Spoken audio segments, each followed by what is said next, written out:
Soalan saya, bagaimana cara perang yang dimaksudkan Nabi SAW terhadap orang Islam yang tidak mendirikan solat, puasa dan membayar zakat?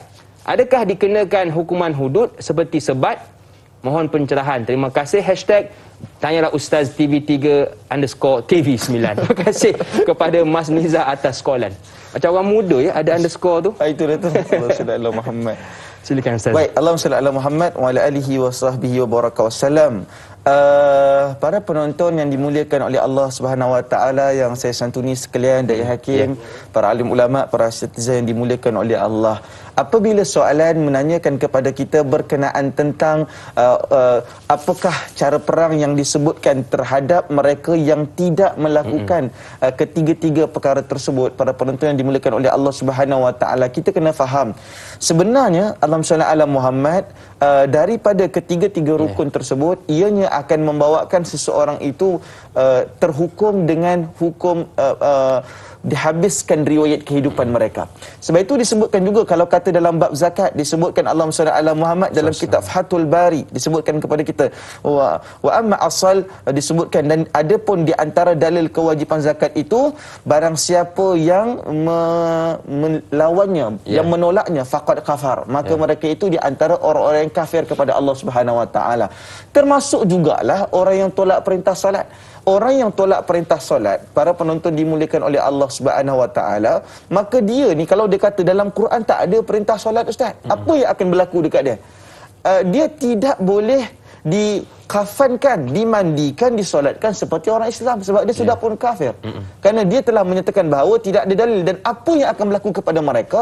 Mereka tidak boleh dimakamkan, disemadikan di tanah perkuburan orang Islam sebab mereka telah pun kafir kepada Allah Subhanahu wa taala. Dan lagi disebutkan kepada kita Allahumma salli ala Muhammad berkaitan tentang syahadah.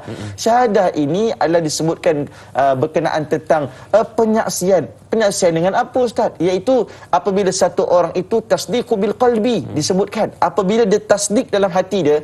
Tasdik ni bermaksud adalah dia membenarkan pada hati dia, membenarkan untuk mentauhidkan Allah. Kita hari ini banyak taqiyah. Ada yang bila dia susah, Allahumma salli ala Muhammad, dia mengucap dua kalimah syahadah. Dan Allahumma salli ala Muhammad ianya akan memberi satu kesan yang sangat dahsyat. Sebab itu apabila kita berbicara dalam keadaan ini, kita akan lihat bahawa ada orang saja bertaqiyah dalam Islam. Sebab itu pernah sekali Usamah pada saat ketika itu ada orang kita dapat tangkap dia. Tiba-tiba dia cubalah nak mengucap dua kalimah syahadah, tapi kita tahu dia tu cakap hanya untuk lepaskan diri sahaja. Allahumma salli ala Muhammad. Nabi tak bagi dia melakukan apa-apa tindakan intimidasi kepada orang tersebut. Tetapi Usamah dah geram sangat. Berlakunya tekanan dalam keadaan yang sangat dahsyat. Akhirnya apa yang berlaku, para penonton yang dimuliakan oleh Allah, sejak daripada itulah sahabat Nabi belajar supaya tetap bertenang dahulu walaupun ada orang dalam keadaan taqiyah. Taqiyah ni bermaksud dia taklah muka, dua muka dia. Jadi perang ni nak disebutkan sebenarnya, pertama sekali perang adalah yang bersifat hukmi, iaitu hukum. Kamu kafir dalam keadaan Allahumma salli ala Muhammad tidak mengucap dua kalimah syahadah, Allahumma salli ala Muhammad dalam keadaan yang mereka tidak melakukan solat, dan begitu juga dalam keadaan mereka yang tidak bayar zakat.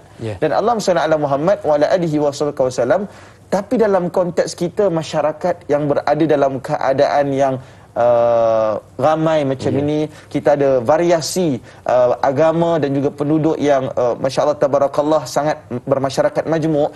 Hari ini apa yang kita bahaskan adalah berkaitan tentang prinsip-prinsip Islam dan tuntas-tuntas Islam. Islam adalah merupakan agama yang aman. Cuma ada pada satu saat dan ketikanya Islam itu ada perintah untuk bagaimana menjaga umat dan masyarakat dia. Islam ni dia jaga kepentingan dia. Dan sebab itu Allahumma salli ala Muhammad, dia juga akan jaga bukan sahaja zahir terhadap penganutnya, tetapi Islam juga menjaga batin terhadap makhluk dan juga pengikutnya. Dan itulah prinsip Islam, menjaga zahir penganutnya dan menjaga batin penganutnya. Dan Allahumma salli ala Muhammad, ada pun pada saat ketika ini bicara kita adalah prinsip-prinsip yang terkaitan tentang umat Islam. Dan umat Islam berbahagia dengannya. Kenapa kita bahagia? Allahumma salli ala Muhammad. Apabila Allah Ta'ala mengharamkan arak kepada orang Islam, maka terselamatlah isteri-isteri orang Islam daripada dipukul saat mabuk. Dalam surah Al-Muhammad, apabila orang Islam diharamkan judi untuk dia, maka terselamatlah keluarga orang-orang Islam daripada suaminya menjadi pecinta kepada judi, bergaduh sampailah bertolak gadai segala-galanya. Dan apabila Islam mengharamkan zina, maka selamatlah nasab keturunan umat Islam. Sebab itu orang Islam ni tenang dalam keadaan ini. Dan tidak ada apa-apa bau ketakutan dalam hati dan jiwa umat Islam selagi mana umat Islam itu tidak melakukan kesalahan. Dan sebab itu dalam agama ni sebenarnya kita sejahtera je, kita relax je, kita senyum je. Saya dengan Dai Hakim pun tenang je. Cuma ada law hanyalah untuk memastikan kita tidak melakukan kesilapan. Dalam hidup ni ada betul, ada salah. Bila betul ada ganjaran, bila salah ada hukuman. Itulah prinsip kehidupan. Betul ada ganjaran, salah ada hukuman, Dai Hakim.